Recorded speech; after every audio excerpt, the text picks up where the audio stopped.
Doctor Syed Ahmed Khan, साबिक deputy director CCRUM, in charge Safdarjung hospital, New Delhi.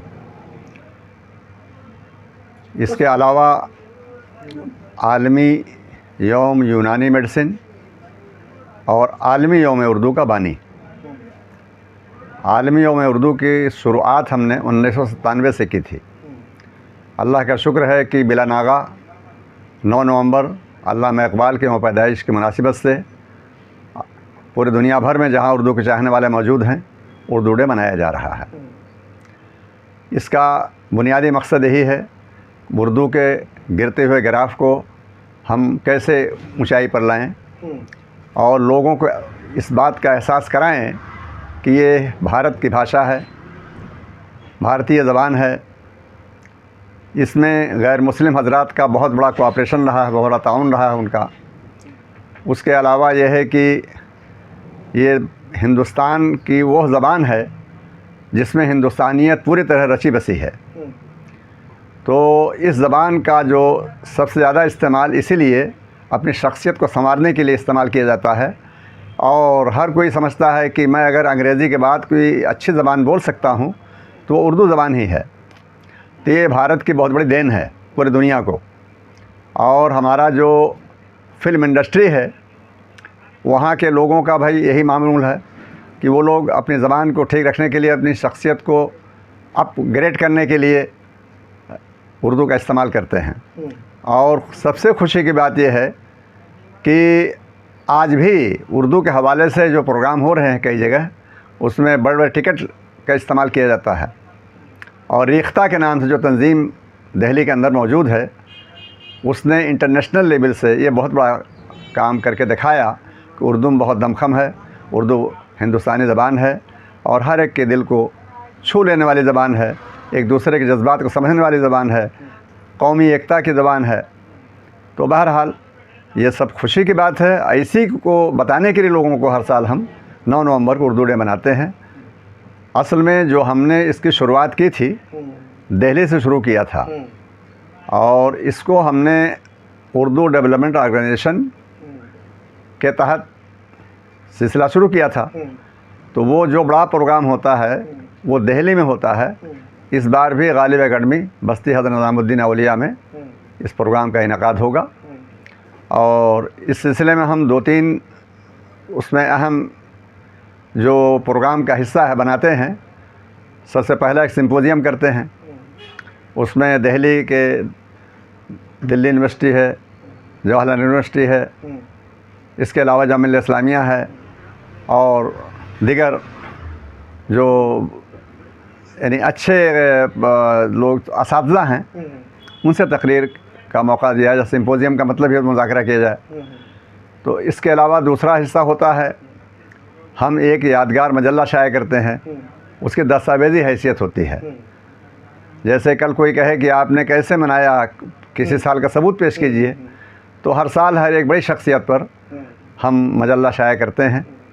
और ये हमें खुशी है बताते हुए कि इस साल हम बहुत बड़ी शख्सियत, सहाफ़त की दुनिया के बेलौस और मुमताज़ सहाफ़ी आलिम नकवी साहब की हयात व ख़िदमत पर मजल्ला शाया करेंगे। उसका इजरा भी अमल में आएगा। तीसरा मरहला होता है कि उर्दू से वाबस्ता सहाफ़ी हज़रात ख़ास तौर से, और उसके अलावा यह है कि जो ऐसी तंजीमें, ऐसे अंजुमनें, ऐसे लोग जो उर्दू के फ़रोग़ के लिए सरगर्म हैं, उनकी खिदमत के अतराफ़ में आलमी यौम उर्दू अवार्ड से सरफराज किया जाता है। ये 3 मराहिल उसमें होते हैं ख़ास तौर हमारे प्रोग्राम में।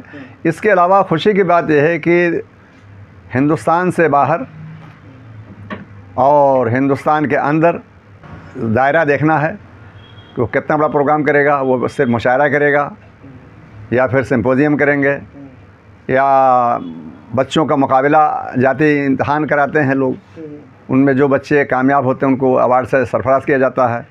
All India Urdu development organisation Muzaffarnagar के जो हमारे तंजीमी दोस्त हैं, उसमें ख़ास तौर से कलीम त्यागी हैं और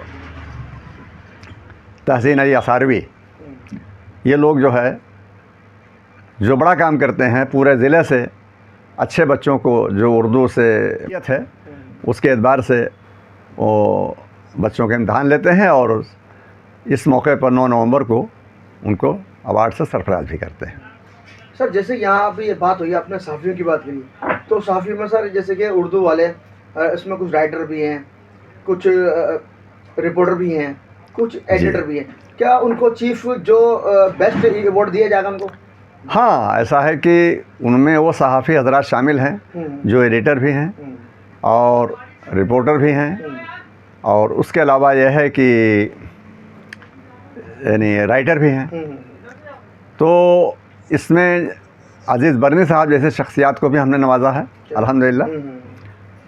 उसकी वजह यह थी कि उन्होंने सहाफ़त की दुनिया में उर्दू का एक बड़ा मकाम हासिल किया और पूरे मुल्क से एक साथ 9 एडिशन जारी किया राष्ट्रीय सहारा के नाम से। तो ये बहुत बड़ा कारनामा उनका था। इसको मलहूज़ रखते हुए उन्हें आलमी यौम उर्दू अवार्ड से सरफराज किया गया, महफूज़ुर रहमान साहब को दिया गया। और इसके अलावा बड़ी तादाद है, चूँकि इसमें अगर हम काउंट करेंगे तो फिर तकरीबन 150-200 लोग हो चुके हैं पिछले, चूँकि 27 साल हो चुका है और हर साल तकरीबन 15 लोग से ज़्यादा सहाफ़ियों को हम अवार्ड देते हैं। तो यह सिलसिला बहरहाल जारी है और जो भी हौसला रखने वाले हजरात हैं उसमें हम हिंदी वालों को भी देते हैं। हिंदी के उन सहाफ़ियों को भी हमने अवार्ड से दिया है, नवाजा है, जो जैसे नवभारत टाइम्स के हैं, जनसत्ता के हैं, राजस्थान पत्रिका से ताल्लुक़ रखने वाले हैं, तो बड़े अखबारात के जो यानी रिपोर्टर्स हैं या एडिटर हैं, हिंदुस्तान टाइम्स के भी। तो इस तरह से यह है कि ये देखा जाता है कि पब्लिक में जो है उर्दू का मैसेज देने वाले कौन लोग हैं और हक़ व इंसाफ की लड़ाई लड़ने वाले कौन लोग हैं, जो सदाकत की बुनियाद पर सहाफ़त कर रहे हैं, तो उनको हम अवार्ड से नवाजते हैं। सर जैसे कि यहाँ बात उर्दू की हो रही है, ये कहना गलत नहीं होगा कि हमारे हिंदुस्तान के अंदर कहीं ना कहीं उर्दू को दबाया जा रही है, क्योंकि उर्दू के इतने अखबार हैं, अखबार बंद हो रहे हैं आजकल, आपको पता ही है क्या माहौल चल रहा है। असल में बात ये आपकी जो तंजीम है इस पर क्या काम करेगी आप आगे? हम हुकूमत वक्त को वक्तन फ़वक्तन आगाह करते रहते हैं, गुजारिश करते रहते हैं कि ये भारत की भाषा है, हुकूमत इस बात को समझे और महज इस बुनियाद पर कि इसको पढ़ने वाली तादाद जो है एक ख़ास तबका की है, तो उसको दबाया जाना ये किसी भी तरह जमहूरी मुल्क के लिए मुनासिब नहीं है।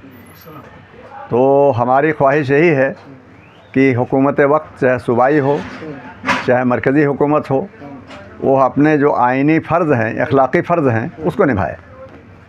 और इसीलिए जो है हम बारहा अपनी मीटिंग्स में भी और मीटिंग्स के अलावा भी कौमी काउंसिल का मामला काफ़ी अटका हुआ था, कोई भी तंजीम आगे नहीं आई। हमने उस पर बाकायदे कुल जमाती मीटिंग तलब किया और हुकूमत वक्त को ख़त लिखा, PM को भी लिखा और वज़ीर तालीम जनाब धर्मेंद्र प्रधान साहब को भी लिखा। उसका असर ये हुआ कि कौमी काउंसिल तश्कील पा गई, वरना 2 साल से पूरी तरह से। तो ये खुशी की बात है, हम तो हर प्रोग्राम के लिए लगे रहते हैं। अब उर्दू एकेडमी दिल्ली का मामला है, अब चूँकि नई CM आई हुई थी, उनको हमने मुबारकबाद भी पेश किया और गुजारिश किया कि ये दिल्ली की आन बान शान है उर्दू एकेडमी दिल्ली, और जो पूरे मुल्क में एकेडमीज़ हैं उर्दू की, उनमें सबसे बड़ा मुकाम इसको हासिल है। तो अब ये जो सूरत हाल अब है इंतहाई तशवीशनाक है, और खुदा न करे कि राजस्थान में जिस तरह तालाबंदी हो गई थी उर्दू एकेडमी की, वो कहीं यहाँ दोहराई ना जाए। हालांकि हमने राजस्थान उर्दू एकेडमी के बंद होने, तालाबंदी पर फ़ौरन खबर लगाई और बड़े अखबारात, जो सबसे खुशी की बात है कि वहाँ का सबसे बड़ा अखबार दैनिक भास्कर और पत्रिका ने भी इसको कवर किया और हुकूमत ने उसको बहरहाल तालाबंदी को ख़त्म किया। लेकिन जो ज़रूरत है कि वहाँ जो स्टाफ है, तो ज़रूरत भर स्टाफ तो रहना चाहिए लाजमी तौर पर। तो वो दिल्ली में भी काफ़ी ख़राब सूरत हाल है। तो हम बहरहाल दिल्ली की हुकूमत से गुजारिश करते हैं, ख़त भी लिखा हमने और फिर मिलने भी जाएंगे जल्दी ही। इस बात की कोशिश करेंगे कि उर्दू एकेडमी तश्कील हो और मैं ये बात वाज़ह कर देना चाह रहा हूँ, उर्दू डेवलपमेंट ऑर्गेनाइजेशन का कोई भी ओहदेदार इस लालच में नहीं है कि उर्दू एकेडमी तश्कील पाएगी तो उसको कोई ओहदा मिल जाएगा, यह कि कौमी काउंसिल तश्कील पा जाएगी तो हमें कोई ओहदा मिल जाएगा। हम लोग उससे दूर हैं, हमें किसी ओहदे की ज़रूरत नहीं है। और अल्लाह का शुक्र है हम लोग कभी अपने जेब में बायोडाटा लेकर नहीं घूमते कि हम मंत्री से मिलने जा रहे हैं, चुपके से अपना एक लिफाफा पेश कर दिया, हमारा बायोडाटा हमको फला जगह रख लीजिए। ये सब उर्दू डेवलपमेंट ऑर्गेनाइजेशन को ये इम्तियाज़ हासिल है कि वो बेलौस काम कर रहा है और ना हम सरकार से कोई ग्रांट हासिल करते हैं, ये भी खुशी की बात है। हम अपने बलबूते पर जो बन सकता है वो करते रहते हैं।